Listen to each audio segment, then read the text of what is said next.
Hey everyone, welcome back. I've just been thinking a lot about the current state of animation right now, especially in the animation industry, I guess, like more high-level animation, I guess you could say, which is not the best way of describing it, but like the most well-known animation studios like Disney, Pixar, DreamWorks, Sony Animation, Illumination, Netflix Animation has been coming out with a lot of new cool things and stuff, and Warner Brothers Animation and stuff like that. So there's all these companies, and a lot of them have been pushing out a lot of content and movies that are very just kind of, they feel tired. Like they don't feel like there's a lot of passion put into them.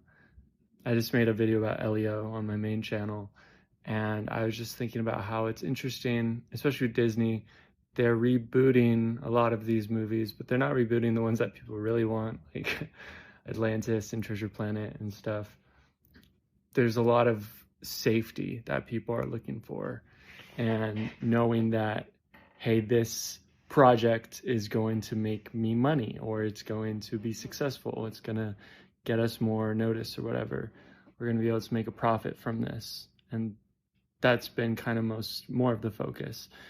And it's sad, really, because like Walt Disney, he said once that he doesn't make movies so he can make money. He has money and makes money so that he can make movies. And that it's often, to create an awesome output, you need to have some capital or some type of money in order to support that. But it's been really cool to see indie animation studios doing like not freelance, Kickstarters and things like that, and to be able to support their own projects, and to see creators like story artists and stuff creating comic books and web comics and things like that. So making your own content. And I feel like that's where things are kind of going at this time, is creating your own content and kind of that indie creation of animation. Also with video games, but especially with animation,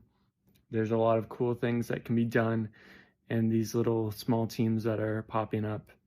And it just reminds me of things like with the Dream SMP, and like just a group of friends starting out and limiting like the visual aspect of things to just within Minecraft, with the amazing storytelling and drama and fan base that they were able to still create. It's pretty amazing.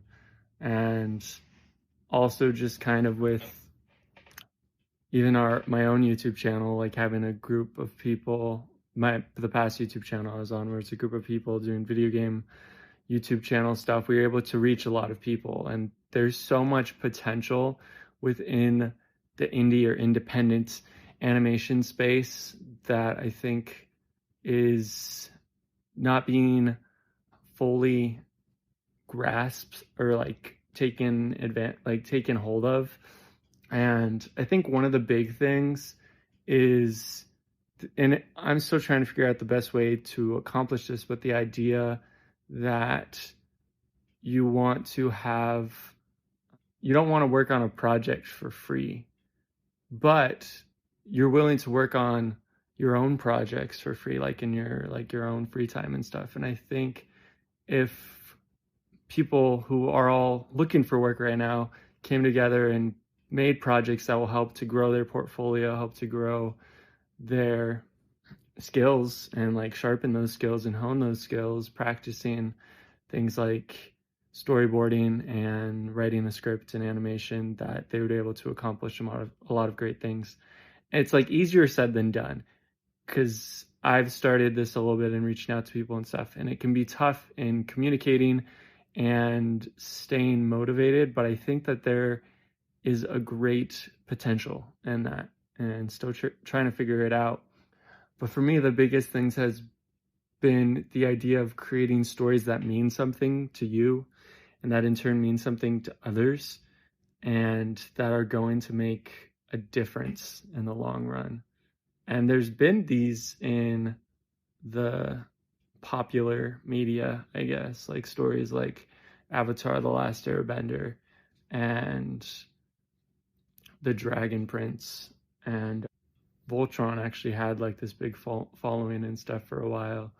And you can see the creators and the animators and the artists and the storytellers, their love for the craft coming through in that animation, in that story. But then there's the polar opposite of that, where you're creating animation just kind of becomes content. It becomes this product. It's just kind of this highly refined, polished thing that has no life or meaning to it. Even if a lot of people have put work into it, it just kind of doesn't come across as a real story or as real characters. And it lacks that humanity that so many amazing animated movies and even shows have shown that you can accomplish. And for me, the biggest thing that I've been trying to focus on is putting myself into my work, my own stories into my work, things about like growing up playing games with my friends or being a part of scouting, spending a lot of time in the woods, going camping, involving those things in the story, because there are things that I can relate to and things that people that were a part of that can relate to, but also just anyone can relate to in some way. And I think Studio Ghibli does this really well, and just focusing on making the ordinary extraordinary and having those moments of pause and those moments of peace within a film can make that film so much more meaningful, where it's not just like tons of stuff flying at you super fast, but it gives you time to breathe.